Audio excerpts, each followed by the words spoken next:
On va terminer cette émission par une dernière partie, évidemment, alors que je viens de bombarder un moustique. Donc, vous voyez, on en est C'était là. bien ça. De quoi? C'était bien ça, là. Ouais, ouais, ouais. Bravo.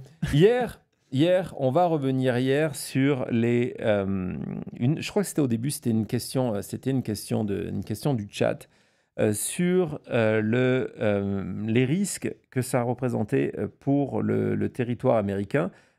Évidemment, c'était au moment où on avait le tweet de Gavin Newsom, c'était où on apprenait que les grandes villes américaines se plaçaient sous alerte. On a vu comment la machine, la chambre d'écho MAGA ce matin nous explique que ce soit par tweet ou par intervention sur Fox News que ça va être la faute de Biden.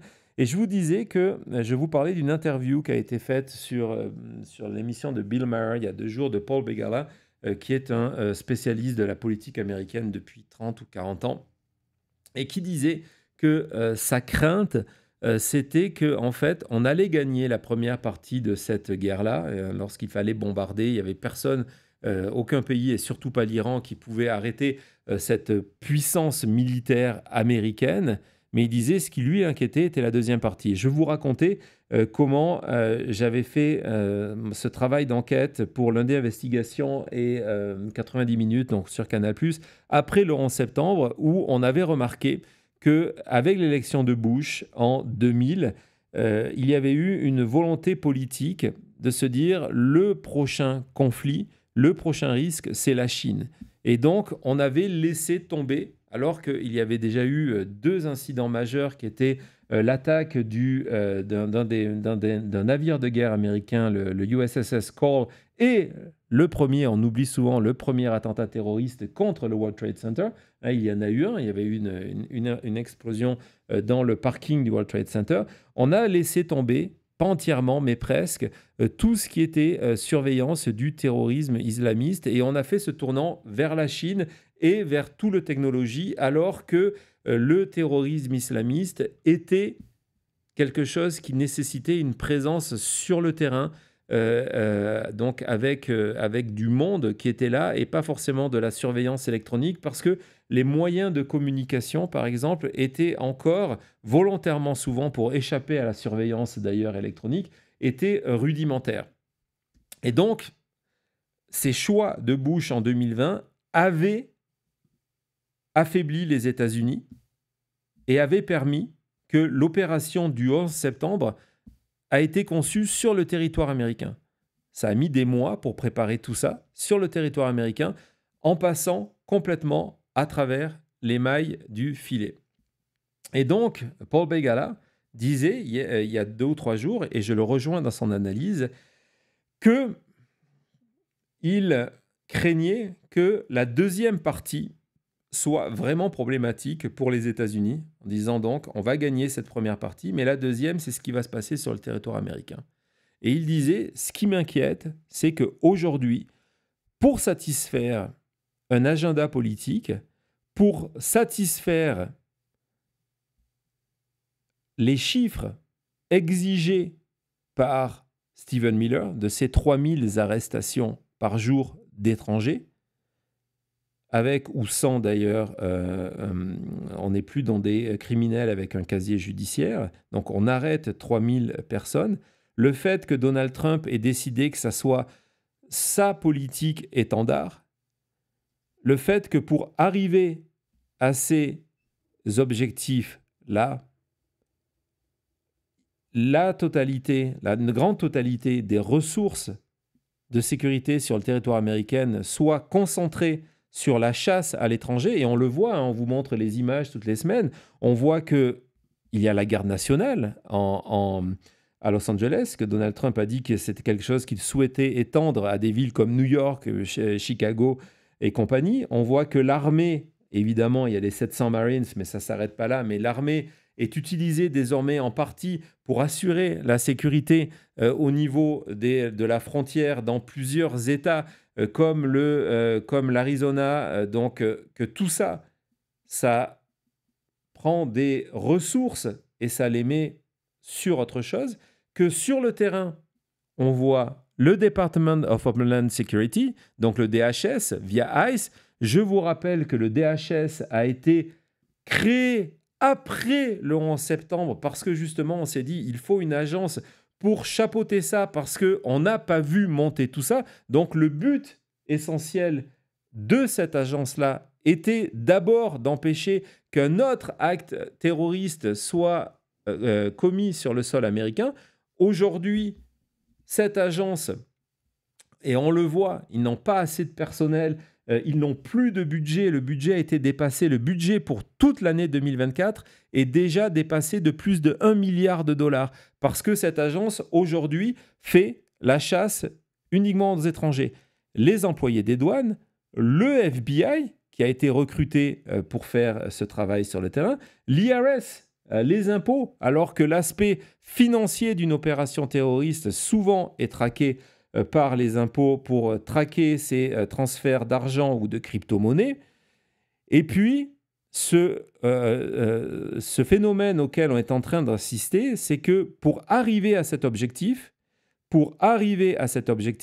les ICE se tournent de plus en plus vers des shérifs et vers les maires, les conseils municipaux de ville. On l'a vu à Miami, par exemple, c'est ce qui s'est décidé il y a quelques jours, pour dire, voilà, il faut que votre police, elle vienne nous aider à chasser les étrangers. C'est-à-dire qu'on va enlever des policiers qui agissent sur le terrain à faire autre chose pour venir arrêter des étrangers, y compris, on a vu ça il y a 2 jours, des jardiniers.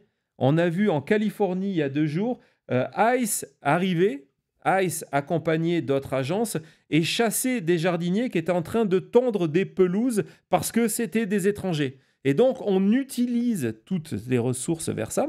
Et donc, Begala, et je le rejoins dans son analyse, expliquait qu'on met en danger les États-Unis comme ça, et que du coup, c'est ce qui l'inquiète dans cette deuxième phase d'opération contre l'Iran. Militaire, on va la gagner. Sur le territoire américain, nous sommes aujourd'hui dans une position de faiblesse. Et cette faiblesse, elle s'illustre aussi avec ce qui se passe depuis janvier, sous prétexte de faire des économies à Washington. On le sait, Doge est passé par là, mais pas que. Souvent, c'est traité le vendredi soir dans on en a parlé souvent ici, le Friday Night News Dump. Donc, ça se passe lorsque plus personne est concentré sur l'actualité. Des gens dans des postes clés qui sont renvoyés et des agences qui sont réduites à la peau de chagrin. C'est-à-dire qu'on les coupe au minimum et on met en place des gens qui sont des fidèles de Donald Trump. Là, on est plein dans le projet 2025, tu t'en rappelles. Je vous rappelle, pour les nouveaux, vous ne savez pas, ce n'est pas un rappel, mais c'est aussi une fierté de vous dire que le projet 2025, on vous en a parlé ici en octobre 2023. Personne, y compris aux États-Unis, en parlait. On vous a parlé, on a fait une émission complète sur le projet 2025 en 2023. Et un des aspects du projet 2025, c'était de renvoyer des fonctionnaires qui souvent étaient en place depuis 20, 30 ans, quelle que soit l'administration, qui étaient là pour servir le pays et pas servir un président, et les remplacer par des gens fidèles. Et dans le cadre de ce qui s'est passé hier, dans le cadre, on vous a montré tout à l'heure le bulletin d'alerte qui explique qu'il y a les risques terroristes qui sont le plus importants.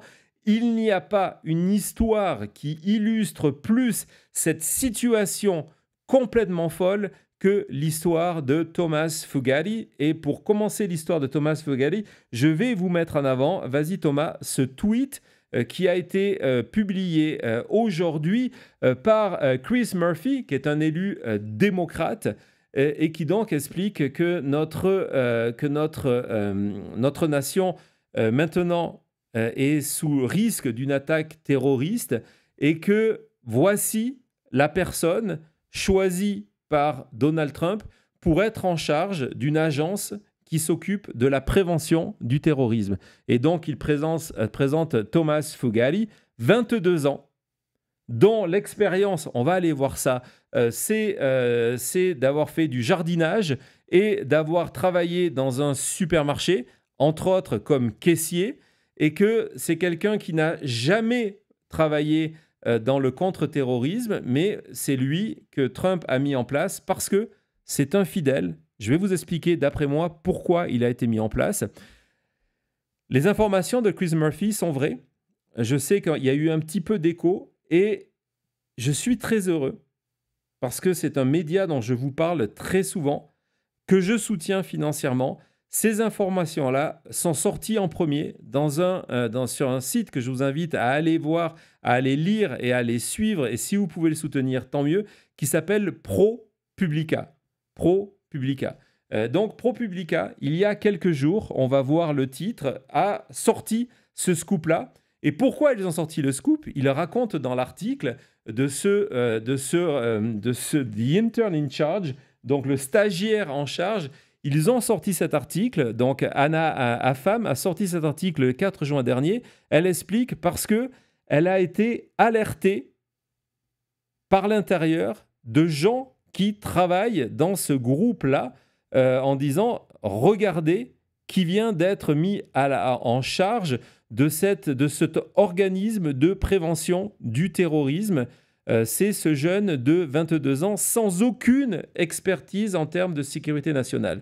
Pourquoi je vous dis ça, maintenant? Parce que, vous le savez, on parle souvent des vaguelettes ici, et c'est extrêmement courageux d'avoir contacté ProPublica et d'avoir informé de ce qui était en train de se jouer. C'est une section qui est sous le DHS. Kristi Noem est à la tête du DHS et depuis 2 mois, sans que ça choque personne dans l'opinion publique américaine, parce que je peux vous garantir, vous allez interroger 9 Américains sur 10, peut-être même 10 sur 10, personne ne le sait. Kristi Noem a installé un système de détecteur de mensonges au DHS où les gens sont pris par hasard pour essayer de savoir qui donne des informations aux médias.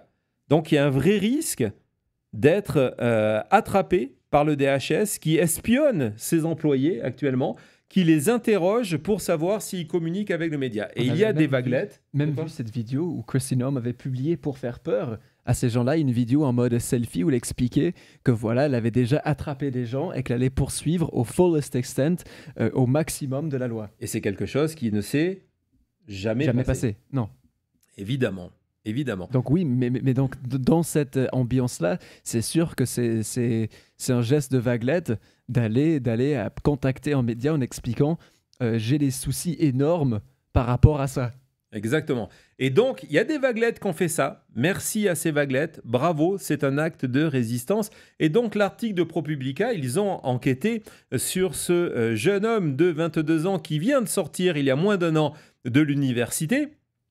Donc, on imagine que Cody, par exemple, aujourd'hui, soit en charge de la prévention du terrorisme aux États-Unis. Il a 22 ans aussi. Il a 22 ans, il a été diplômé il y a quelques temps. Donc, on imagine, voilà, Cody, t'es pas là, mais tu viens d'être nommé en charge de la prévention du terrorisme. C'est pas un petit dossier qui est léger. Donc, il est en charge, entre autres, de cette enveloppe de 18 millions de dollars qui est versé aux communautés des États-Unis, donc de l'argent fédéral, pour lutter contre l'extrémisme violent. Pourquoi? Parce que les racines, du terrorisme domestique, qui est la première cause de terrorisme aux États-Unis, je sais que ça ne plaît pas à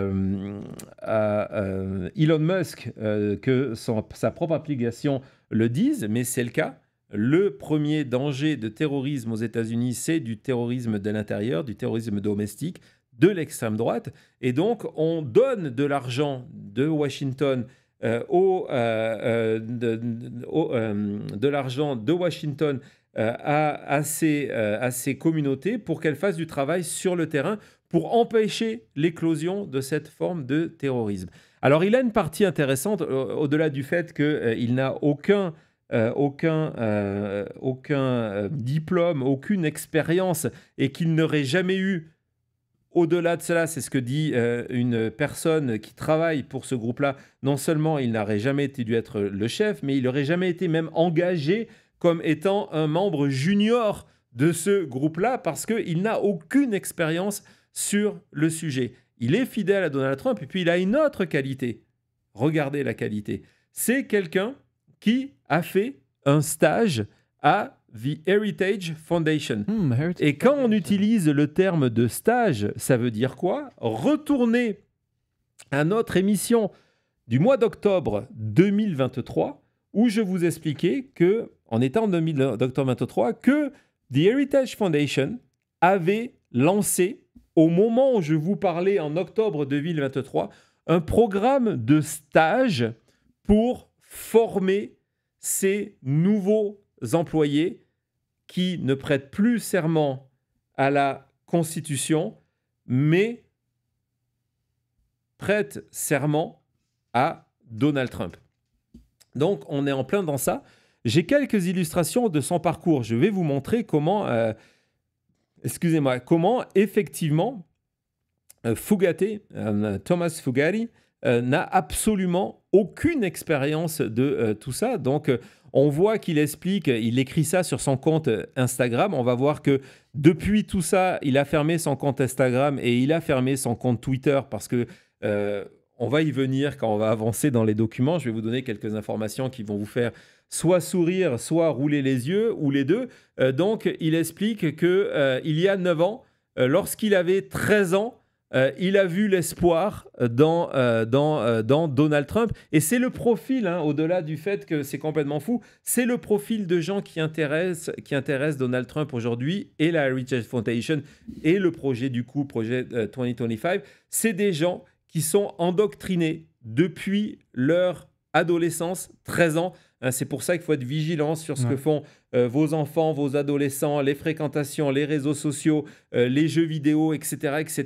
Pas le jeu vidéo en soi, mais souvent c'est une manière dont l'extrême droite recrute. Ils vont sur les forums de discussion de jeux vidéo ou utilisent les outils de discussion lorsque quelqu'un est connecté pour venir les recruter à 12, 13, 14 ans. C'est l'âge crucial. Si à 12, 13, 14 ans, rien n'est fait, vous vous retrouvez avec 10 ans après, avec des extrémistes. Donc, c'est vraiment le moment d'être vigilant. Et lui, c'est le cas. À 13 ans, il est devenu un Trumplican, donc quelqu'un qui réplique ce que fait Donald Trump. Et donc, il a utilisé son compte Instagram dans cet esprit-là. Donc, on va suivre le parcours de Thomas Fugate. Ouais, tu peux nous montrer ça là.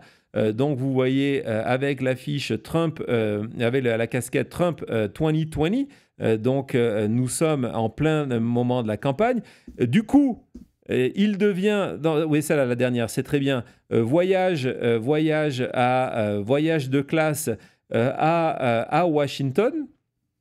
Donc, on suit tout son parcours-là. Cet été, il réussit à devenir un des délégués républicains. Voilà, son seul parcours, c'est celui-ci. Délégué républicain du Texas à la convention républicaine. Les photos viennent de son compte Instagram avant qu'il le ferme. Donc, c'est son diplôme. Il est diplômé. Donc, il a l'équivalent de 2 ans d'études. 2 ans d'études pour... il a un diplôme de droit. Et ce qui est intéressant, lorsqu'on voit, je suis allé récupérer ça sur le site de l'université au Texas. Non, vas-y, ça là, oui. On voit que lorsqu'il explique ce qu'il est en train de faire, il devient stagiaire à The Heritage Foundation. Il est écrit noir sur blanc qu'une fois qu'il aura son diplôme, il compte aller travailler pour une campagne présidentielle et après aller faire ses études de droit. Ça me rappelle lorsqu'on avait traité celle qui était responsable de l'organisation sur le terrain du 6 janvier. Ouais, qui était depuis 2015 une des premières qui était recrutée pour la campagne Trump. On est à peu près dans le même niveau, oui, exactement. On est exactement au même niveau parce qu'elle disait, bah, après ça, je vais reprendre mes études de droit. Et en fait, Sauf qu'on avait d'autres plans pour toi. sauf quoi, parce qu'on avait d'autres plans pour toi. Incroyable. Donc, on va continuer dans cette exploration. On le voit lorsqu'il fait ses études. Ce sont des élus de Austin, donc des élus républicains. Donc, ils rentrent dans ce milieu-là peu à peu. Non, plus tard, c'est là, Thomas, s'il te plaît. On va voir son compte Instagram et son compte Twitter. Donc ça, c'est le compte Twitter qu'il a fermé, donc où on voit qu'il explique que il était un MAGA loyaliste.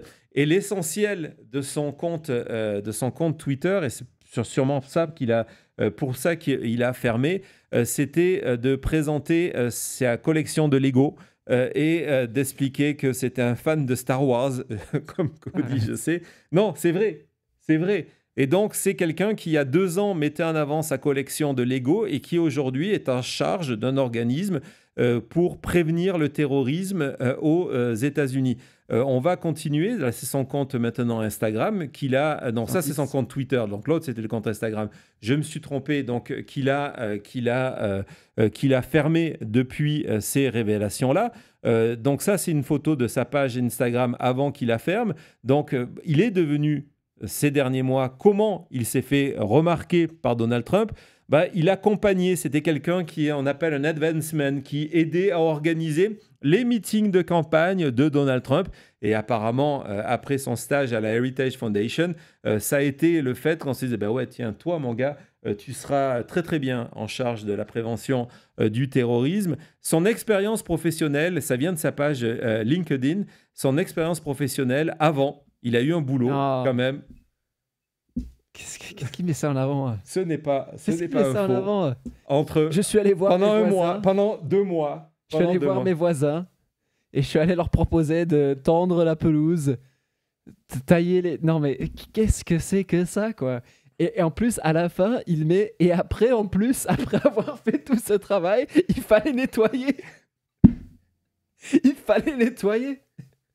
T'imagines la responsabilité? Voilà, non, c'est pas un faux. C'est pas un faux. Je suis allé faire le screenshot. C'est pas un faux. Sur sa page LinkedIn, c'est son expérience professionnelle. Donc effectivement, il a travaillé dans un supermarché. Il détaille pas trop ce qu'il a fait parce qu'il expliquait qu'il avait de multiples fonctions, mais qu'avant ça, son boulot pendant 2 mois en 2020, avant de prendre les études, c'était d'aller tondre le jardin de ses voisins. Il a fait ça pendant 2 mois, puis après, il a arrêté. Donc, on rigole parce qu'effectivement, c'est extrêmement drôle. Parce que cette personne est en charge aujourd'hui de la prévention du terrorisme aux États-Unis. Mais vous voyez, effectivement, je ne pense pas que ça corresponde à une expérience en sécurité nationale, non? Non. Non, on va dire ça. En tout cas, c'est vrai. Et puis, je veux conclure sur cette partie. On va revenir. Donc, vas-y, Thomas, c'est le numéro 5. On revient sur son portrait officiel, qui, effectivement, vous le voyez une fois, vous vous en souvenez, parce que Thomas, tu dois remarquer quelque chose sur ce portrait officiel. Mais, plein de choses. Déjà, ce regard, la coiffure, l'œil qui part. Ouais, le sourcil levé. En fait, c'est une imitation de la photo officielle de Donald Trump. Vraiment. Parce qu'au début, je me suis dit, il doit avoir quelque chose avec le sourcil qui se lève, etc., etc. Et vous allez voir qu'en fait, pas du tout. Hein, regardez, c'est qui qui lève... Non, regardez, c'est qui lève le sourcil. Il y a quelque chose. Quand il pose, on le voit moins parce que le sourcil est blanc, mais il refait Donald Trump. Hein, regardez, il refait Donald Trump dans le mugshot, entre autres, il a aussi. Qui ce gars? Il refait Donald Trump. Et alors, je me suis dit, non, mais c'est normal. Mais regardez, je suis allé vous chercher 2 photos de lui qui sont sur sa page LinkedIn. Et vous allez voir, en fait, pas du tout. Regardez, hop. Hein, ça c'est lui avant de devenir responsable de la charge de contre-terrorisme, et c'est lui encore lorsque à l'époque il souriait aux caméras, et donc ça c'est lui maintenant. Voilà, donc maintenant qu'on a bien rigolé, je vais vous expliquer pourquoi, d'après moi, Thomas Fugari est devenu responsable de ce de cet organisme pour prévenir le terrorisme aux États-Unis, c'est évidemment pas sur ses capacités, c'est évidemment parce qu'il est non seulement un supporter absolu depuis l'âge de 13 ans de Donald Trump, hein, ça fait déjà 10 ans d'ancienneté, hein, c'est quand même énorme dans le cas de cette fonction, il devrait mettre ça sur LinkedIn, hein, ça serait pas mal, mais surtout parce qu'en fait, il a été formé à, euh, à la Heritage Foundation, donc qui est à l'origine du projet 2025. Et lorsqu'on lit à travers les lignes le rôle de ces personnes-là, et c'était aussi quelque chose dont je vous avais parlé lorsque on avait parlé en octobre 2023 pour la première fois du projet 2025, c'est que ces gens-là ont non seulement la charge d'être ce qu'on appelle un babysitter, donc de surveiller ce qui se passe et de donner les informations. Donc c'est certain que c'est quelqu'un qui va aller dire qui fait son boulot et pas son boulot. Mais je pense qu'au-delà, c'est quelqu'un qui est utilisé pour s'assurer que l'argent aille au bon endroit. Je vous explique. Si en janvier ou en février dernier, Donald Trump était arrivé en expliquant « Ah ben ce groupe de prévention pour le terrorisme, je le ferme. Imaginez ce que serait donné en termes d'image si surtout dans 6 mois ou dans 1 an, il y a un attentat. Si par contre, on met à la place un fidèle qui ne va pas douter un instant les ordres, qui n'a aucune expérience, et qu'on lui dit, cet argent-là, il faut le transférer vers des shérifs qui sont pro-MAGA ou, d'une certaine manière, détourner cet argent qui doit travailler sur le terrain pour l'envoyer à ICE et les opérations pour attraper les étrangers, d'un coup, le groupe existe, mais ça devient une coquille vide. Donc, à la tête d'une coquille vide, on met quelqu'un qui n'a pas de fonction, qui n'a pas d'expérience nécessaire et qui va accepter de vider les fonds utilisés pour autre chose et les transférer vers le plan de Donald Trump et de Stephen Miller et de Kristi Noem d'expulser ces 3000 étrangers par jour pour arriver à une dizaine de millions d'ici la fin du mandat de Donald Trump.